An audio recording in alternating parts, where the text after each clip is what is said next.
a fait parvenir sa plainte le 6 janvier. Il a bien vouloir s'exprimer et montrer sa plainte. Pour la requérante, l'honorable Lambert Mende, avait saisi votre auguste tribunal de paix pour imputation dommageable commise par la voie de la presse. Monsieur le Président, il ne fait l'ombre d'aucun doute que l'UNPC est une instance technique spécialisée habilitée à examiner les aspects techniques du potentiel qui impliquent les journalistes pris dans le cadre de l'exercice de son métier, mais aussi à prononcer des peines appropriées. Monsieur le Président, en date du 3 janvier 2023 de l'année à court, le journaliste Peter Tiani avait prononcé des propos désobligeants qui frisent l'imputation, les fractions d'imputation dommageable, l'injure publique à l'égard de l'honorable Lambert Mende.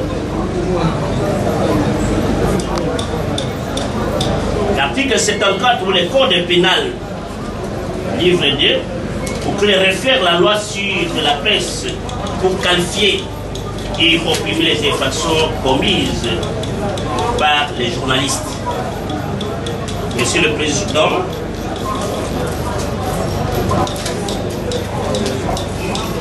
Monsieur le Président, je m'excuse, sans pour autant tarder, dans sa témérité malveillante, sans aucune excuse, Monsieur le Président, les journalistes, dans une posture agressive, avaient tenu des propos comme étant, je cite, l'honorable Lambert Mende, un tel délégat politique, croque-mort, ayant des sons de Congolais sur les mains, donc d'assassins. Les produits politiques périmés et de bien d'autres propos insultants, dégradants et rabaissants. Monsieur le Président, honorable membre de la composition de la juridiction des pairs, honorable Lambert Mende, c'est un homme politique, une figure emblématique dans ces pays. Et en violation des codes de déontologie et d'éthique professionnelle des journalistes, les journalistes Peter Tiani, dans les soucis, parce qu'il est habitué à traverser le Rubicon des crimes, avait proféré ces faits qualifiés d'imputation dommageable conformément à l'article 74 du Code pénal congolais, qui dispose que le fait d'imputer méchamment et publiquement à une personne un fait précis qui est de nature à porter atteinte à l'honneur ou à la considération de celle-ci ou à l'exposer au mépris public constitue l'infraction d'imputation dommageable. Monsieur le Président, honorables membres de la Commission, l'honorable Lambert Mende s'est déversé devant votre juridiction pour que vous puissiez sanctionner sévèrement les journalistes Peter Tiani qui a traversé le Rubicon des crimes pour avoir imputé des propos outrageants, désobligeants et à violation flagrante de la du code de déontologie et d'éthique professionnelle des journalistes. Monsieur le Président, c'est un journaliste de carrière. Si c'était un stagiaire journaliste, on pouvait accorder des circonstances atténuantes.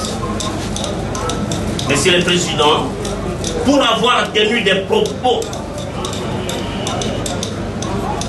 que j'ai eu à développer tout à l'heure, les journalistes Peter méritent la sanction des radiations, Monsieur le Président. J'ai dit et je vous remercie. Et j'attends répliquer lorsque nos moyens seront énervés par la partie Peter Tiani. Je vous remercie. On est par la partie adresse. Monsieur le Président, vous en tant que juge naturel, le journaliste congolais, l'honorable Lambert Mende est devant vous en ce jour pour s'attendre non seulement être préparé de ce propos manifestement outrageants allégués publiquement, audacieusement par M. Peter Tiani, mais aussi nous attendons, nous tous Congolais, obtenir une sentence exemplaire à l'égard de quiconque journaliste congolais qui se permettra de se faire à la fois journaliste, à la fois politicien, pour, avec légèreté, conférer des propos attentatoires à l'endroit de certaines personnalités politiques. Monsieur le Président, l'honorable Lambert Mende est non seulement une figure emblématique de ce pays. M. Peter Tiani ne va pas me dire le contraire, mais surtout, il a besoin de son honneur en tant qu'autorité morale d'un parti politique implanté dans l'ensemble du pays. Une personnalité politique qui a marqué l'histoire de ce pays, l'histoire politique de ce pays. Mais exposé au mépris public avec acharnement, comme tout le monde l'a constaté, transformant la situation politique personnelle de l'honorable Lambert Mende comme un fait privé. Aucune justification de cet acharnement. Monsieur le Président, en tant que juge naturel, distingué membre de la composition, il vous revient de considérer tel que mon honoré distingué, monsieur le bâtonnier l'a dit, considérer que tous ces propos sont répréhensibles dans le code pénal congolais. Au regard de la disposition constitutionnelle qui dit nul n'est censé ignorer la loi, M. Peter ne nous dira pas qu'il n'est pas juriste pour savoir qu'est-ce qu'on entend par imputation dommageable. Mais étant donné que le propos tenu publiquement à la télévision, tout le monde l'a constaté avec quel degré d'acharnement, avec aisance, quelle aisance, avec quelle audace, M. Peter se prenait pour un intouchable vis-à-vis des lois du pays et vis-à-vis des lois spécifiques de votre juridiction spécialisée. Monsieur le Président, Rien ne va échapper à l'endroit de M. Peter comme infraction d'imputation dommageable bien consommée devant les chaînes de télévision. Monsieur le Président, sous réserve de réplique, au cas où cette plainte, son contenu sera énervé par la plaidoirie de M. Thiers et Peter et Gianni, Monsieur le Président, sous réserve de compléter, s'il y a un confrère qui parle avec nous, qui a un mot à dire, j'ai dit je vous remercie. La motivation présentée par la partie accusatrice concernant cette plainte qui a été déposée au tribunal de Père, vous avez certainement une réaction par rapport à cette plainte qui vient d'être motivée par l'application de l'honorable. Et en entendant effectivement, je crois, M. Le Bâtonnier, mon distingué confrère qui a parlé après lui, que la partie accusatrice était entrée en voie de plaidoirie. Nous étions encore au moment de la confirmation des faits de la cause et il est temps que toutes les parties intéressées sachent à quoi on se cristallise en fait pour orienter l'instruction qui pourra avoir lieu et après effectivement répliquer aux moyens de toutes les parties. Et à cette fin, je crois, M. le Président, honorable membre du tribunal de Père, dès lors que la partie accusatrice a articulé les faits et les a cristallisés, le principe du contradictoire et les droits de la défense, parce que c'est la première audience utile à laquelle nous sommes tous identifiés, et que les faits ont été articulés, aurait voulu que nous puissions, nous, la partie accusée, accéder aux éléments des preuves. On a eu la requête de la partie accusatrice articulant certains faits, faisant allusion à des propos tenus sur une chaîne télévisée. Donc la première chose qui nous intéresse, nous, c'est d'accéder au support, les discuter et venir en audience utile, donner nos arguments quant à ceux, parce que c'est la première audience au cours de laquelle nous sommes identifiés. Deuxièmement, sans même anticiper dans la plaidoirie, nous sommes dans une procédure disciplinaire concernant un journaliste. Et nous savons que l'articulation de ces faits va au-delà de la qualification pénale. Et l'un des éléments pour les journalistes, parce qu'on peut parler des faits précis, j'ai bien entendu la lecture de l'article 74 du Code pénal congolais, livre 2, de quiconque aura méchamment. Donc il y a l'élément intentionnel à déterminer. Et pour les journalistes et la presse, c'est l'exception des vérités. Comment démontrer qu'on peut articuler des faits qui peuvent être violents, qui peuvent être virulents, mais qui se situent dans l'élément des véracités sans pour autant entrer par voie de méchanceté. Donc tous ces éléments-là sont nécessaires pour nous permettre à nous de préparer nos répliques. Et en l'état, en dehors des propos de la partie représentant M. Méndé, nous n'avons aucun élément précis de preuve qui nous permettent, nous, aujourd'hui, de préparer notre défense. C'est pourquoi, M. le Président, honorable membre du tribunal, s'il vous plaise d'ordonner à la partie plaignante de verser au dossier les éléments qui sous-tendent sa requête, afin de nous permettre de préparer les répliques nécessaires dans les délais où il vous conviendra de renvoyer cette affaire. M'exprimer oui ou non par rapport à ce qui est dit, maître maîtrise le rouage du droit. Donc il a été aussi précis que possible dans l'imprécision. Moi je voulais seulement dire que nous sommes devant vous, d'abord parce que vous êtes nos juges naturels. Vous avez la qualité de nous juger parce que nous avons élus. Nous. C'est nous qui avons en moins de décider que vous soyez ceux qui devaient être devant nous pour nos juges. Que je voulais, j'ai entendu la réaction de Maître Albert. Je voudrais remercier Maître Albert parce que dans sa réaction, même si il attaque, mais il a reconnu ma qualité de journaliste professionnel. Il a dit que je n'étais pas un stagiaire et que pour lui, ce que j'ai dit, on n'est vrai pas. Je voulais sincèrement le remercier de ce fait-là, au-delà de divergences d'idées. J'ai trouvé en lui l'élégance du droit de pouvoir reconnaître en moi les valeurs d'un journaliste professionnel. Pour le reste, je crois que Maître Hervé Diakessé pourra répondre si besoin est les éléments que nous pourrons mettre à notre disposition sur base de tout ce dont nous allons être accusés. Merci beaucoup. Vous souhaitez qu'on verse les éléments de frappe, n'est-ce pas? Oui, monsieur, pour préparer nos répliques.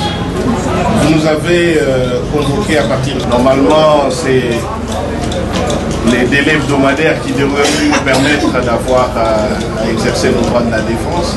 Néanmoins, nous sommes venus parce que, comme l'a dit Peter Tiani, on reconnaît au tribunal des pairs la prérogative de pouvoir l'inviter et il doit déférer à sa convocation. En même temps, il sait que le tribunal des pairs garantit le contradictoire. Il n'y a pas péril en la demeure. Il est venu. M. Mende est venu brillamment représenté par ses conseils.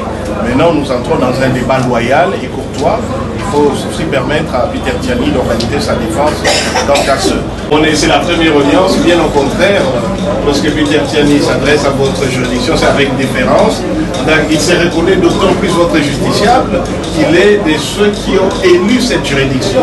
Ce n'est pas une idée pour dire que ça vise à influencer ou à créer une connivence. Il a même été convoqué manu militaire et avec menace de sanctions lourdes par une institution d'appui à la démocratie à laquelle il a répondu pour dire que je dois déférer à l'invitation du tribunal des pairs.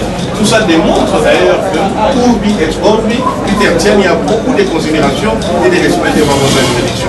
Et ça rassure M. Mende, qui est aussi un grand journaliste, il n'y a aucun souci là-dessus. Je vous remercie pour cette attitude. Merci. Merci le journaliste aussi pour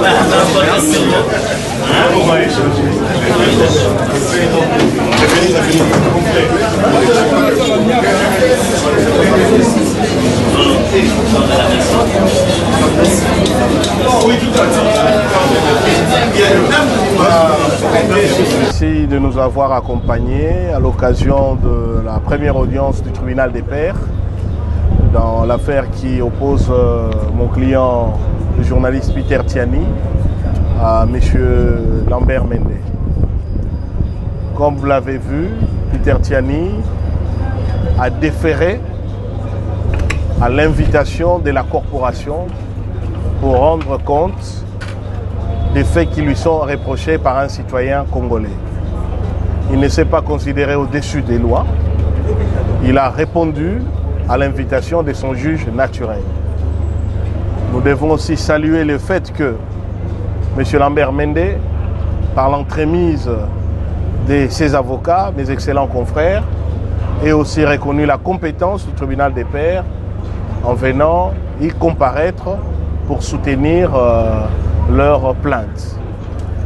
L'audience de ce jour a donc consisté au fait que les plaignants a pu articuler les griefs ou les reproches qu'il a à l'encontre de mon client, et nous avons su, en cette première audience, développer quelques arguments de procédure pour nous permettre d'avoir un débat loyal et contradictoire et avoir tous les éléments de preuve qui, aux prochaines audiences, nous permettront de nous défendre à armes égales. Sur ce, le tribunal de pairs a suspendu la procédure, le temps de recueillir les éléments de preuve que la partie plaignante voudra bien lui apporter, nous permettre aussi d'en prendre connaissance et de nous préparer en conséquence. Et sur ce, désormais, en ce qui concerne cette procédure, dès lors que le tribunal des pairs a été saisi, mon client Peter Tiani n'aura plus à répondre à qui que ce soit à ce sujet. Veuillez vous adresser à moi chaque fois qu'il sera nécessaire dans cette question des plaintes. Écoutez, le CESAC est une administration. Il s'est adressé à mon client par voie de correspondance. Nous lui avons retourné la correspondance. Il est malheureux que lorsque la correspondance lui est parvenue, le CESAC ait fait du dilatoire en refusant de la recevoir. Nous avons été obligés de réitérer la même correspondance en la notifiant par voie d'huissier parce qu'il était important de démontrer que Peter Tiani n'entend pas se soustraire à ses obligations déontologiques, mais comme tout citoyen congolais, il a le droit de comparaître devant son juge naturel et qu'il a un principe constitutionnel, c'est que nul ne peut être soustrait ou distrait de son juge naturel. Donc nous avons écrit au CESAC en lui donnant les arguments nécessaires pour comprendre que Peter Tiani ne méconnaît pas son autorité, mais ne lui reconnaît pas la compétence que la loi ne lui a pas accordée de pouvoir juger des journalistes, puisqu'il existe un tribunal des pairs. La preuve en est que Peter Tiani, aujourd'hui, a comparu devant ce tribunal des pairs. Si le CESAC avait eu cette compétence, de manière indiscutable par la loi, Peter Tiani n'aurait vu aucune difficulté à comparaître. Mais nous ne sommes pas là pour ratifier les irrégularités lorsque la loi n'a pas accordé une compétence à une instance.